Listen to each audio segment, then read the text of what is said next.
Nauna na po itong iniulat ng ating Pangulo noong nakarang linggo.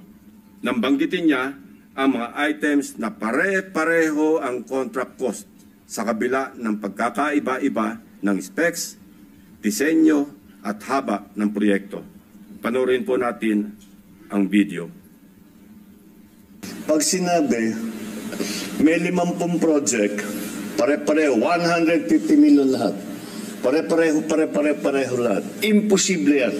It is impossible for one barangay, even if they are the next barangay, to have the exact same project to the exact same amount with the exact same contractor.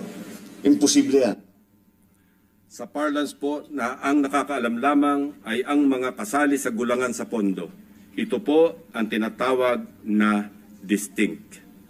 Distinct ang mga budget items na makikita sa General Appropriations Act at awarded contracts na may pare-parehong halaga para sa magkakalapit man o magkakalayo na proyekto. Distinct dahil ayon sa aming mga informants sa loob ng DPWH at kinumpirma ng ilang contractors, coded na budget ito para mayroong pagkakakilanlan ang mga quote-unquote may-ari ng proyekto. Para sa mga nakakaunawa, ang ibig sabihin po ay akin yan. Sa Bulacan First Engineering District na pinamumunuan na magkasunod na tinanggal sa pwesto na sina dating District Engineer Henry Alcantara at ang pumalit sa kanya na si Bryce Hernandez. Napag-alaman naming talamak ang ganitong kalakaran. Bakit? Sapagat ayon sa mga contractors at DPWH officials na nakipag-usap mismo sa akin at aking staff, ang dalawang ito ay halos pareho lang ang pagmamahal sa pera.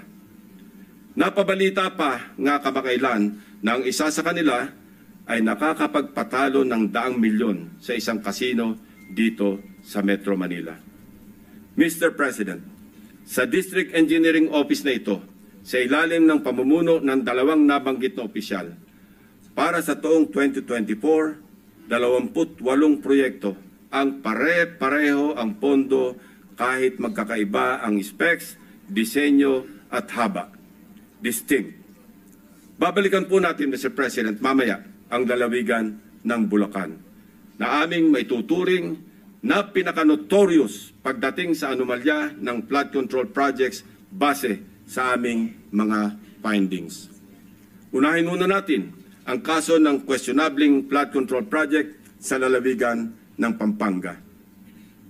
4 years now, the riverbank mitigation project in Candating, Arayat, has been the face of a failed flood control project. Tuwing umuulan, panay ang aray ng mga taga-Arayat sa pag-apaw ng ilog na hindi mapigilan ng flood control. Mr. President, binisita ng aking mga staff ang Arayat nitong nakaraang 2 linggo lamang na tinamaan din ng hagupit ni Emong at nagdulot na naman ng pagguho ng ilang bahagi nito. Take note, Mr. President, katatapos lang ng panibagong repair nito noong lang Hunyo ng kasalukuyang taon, 2025. Sa itsura ng structure, tila baga hindi binibigyan pansin ng gobyerno ang Candating. Pero kung babalikan natin isang taon pa lamang ang nakakaraan o noong Agosto 2024, may gumuho ng flood control matapos mahagupit ng monsoon. Mr. President, a review of the budget books shows that we started funding the construction, rehabilitation of slope protection along Pampanga River, Candating, Arayat, Pampanga, way back in 2018. Let me give a rundown. In 2018, we already spent 20 million pesos on a project for the construction, rehabilitation of slope protection along Pampanga River, Candating section, Arayat. Kalaunan, nasira. Since then, it has become a cycle, Mr. President.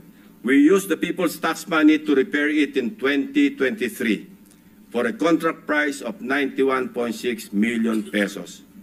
It was repaired again by another year's tax money in 2024. This time, Not once, but twice. 91.8 million for Phase 1 and 91.4 million for Phase 2. Take note, 20 million pesos lang ito sa una at original construction. If the original construction cost was only 20 million pesos in 2018, why did the repair cost balloon to 350% or 91 million in 2023 and another 183 million pesos in 2024 or an overall increase of 815%?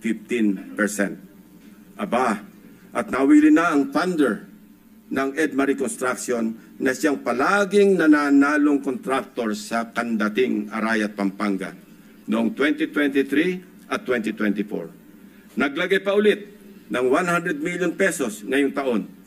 Buti na lang, pinigil ng Malacanang ang pag-release ng pondo.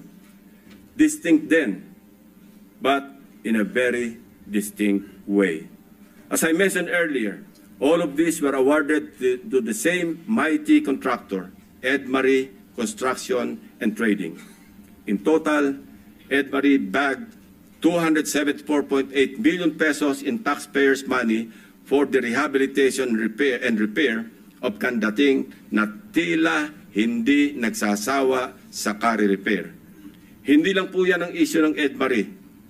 How can this contractor, with an unusual share of controversies, including being delisted as DHSUD builder in 2023, be trusted to rebuild its own consistently collapsing project, which has evidently come with great cost and loss to the government? Paulit-ulit ang pag-repair, ngunit ganito pa rin ang kalagayan sa Kandating, Arayat. Arayat ko po. Mr. President, magtungo naman tayo sa Hilagang Luzon, partikular sa probinsya ng La Union, kung saan matatagpuan ang Bawang River Basin, na kung saan matindi ang congressional insertions. Sa tulong ng mga concerned groups and individuals, napansin namin ang bilang ng flood control projects na bagamat wala sa National Expenditure Program noong 2024, ay biglang tumubong parang kabute sa General Appropriations Act ng nakaraang taon. Halimbawa, ang construction of flood control structure along Bawang River Basin.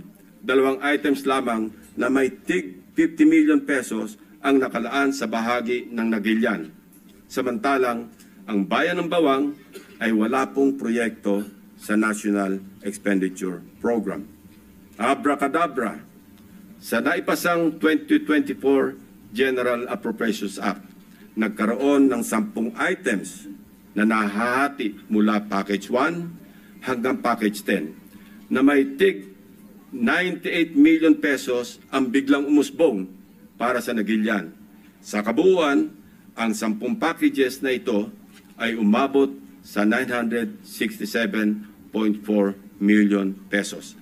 Halos 1 bilyong piso kumpara sa 2 tig 50 million lamang sa 2024 NEP. Sa Bawang naman, 7 packages ang lumitaw na may magkakaparehong halaga, 89 million pesos each.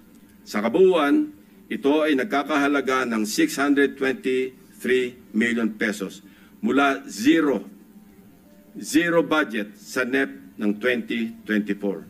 Sa aming masinsing pagkalkal, ay natuklasan naming iisang kontraktor ang naawardan ng lahat ng packages na ito, ang Silver Wolves Construction Corporation. Distinct pa rin, distinguished colleagues. Ito ang nabanggit kong pork barrel insertions kanina, Mr. President. Meron pang mas matinding congressional insertions, ipapakita ko sa inyo. Baco at Nauhan, Oriental Mindoro. Aguila congressional insertions. Mr. President, when flood control projects fail to stand against the tides, we are compelled to question the feasibility of the project and the technical capacity of the contractor. But what if an elected congressman or a political group claims ownership of the project? Is it not both proper and necessary to scrutinize their motivations and examine the extent of their involvement and perhaps to hold them responsible. This explains the logic why I am insisting to make transparent the identities of the proponents of the insertions from the House GAB, Senate version, and all the way to the BICAM. If they claim something as theirs, should they not also be accountable for its failures? Mr. President, I raise the question because of the evident congressional banners we observed alongside many projects in Nauhan and Baco, both in Oriental Mindoro. Bilang halimbawa, in Barangay Burbuli, Baco, Oriental Mindoro, one banner reads, Congressional Project, Construction of Flood Control Structure along Barangay Burbuli, Alag River, Baco, Oriental Mindoro, Aguila, Aksyon, Gobyerno at Inisyatibo sa Larangang Lehislatura. This project, awarded to Silver Wolves Construction Corporation again, is worth 95 million pesos. It is an ongoing project to be completed in December 2025. This project is so important that it can turn stones and get funding approval under the unprogrammed appropriations of the 2024 national budget. This prompts us to dig deeper into the web. And as they say, social media is a great resource of evidence, which lawyers fondly call testimony against self-interest.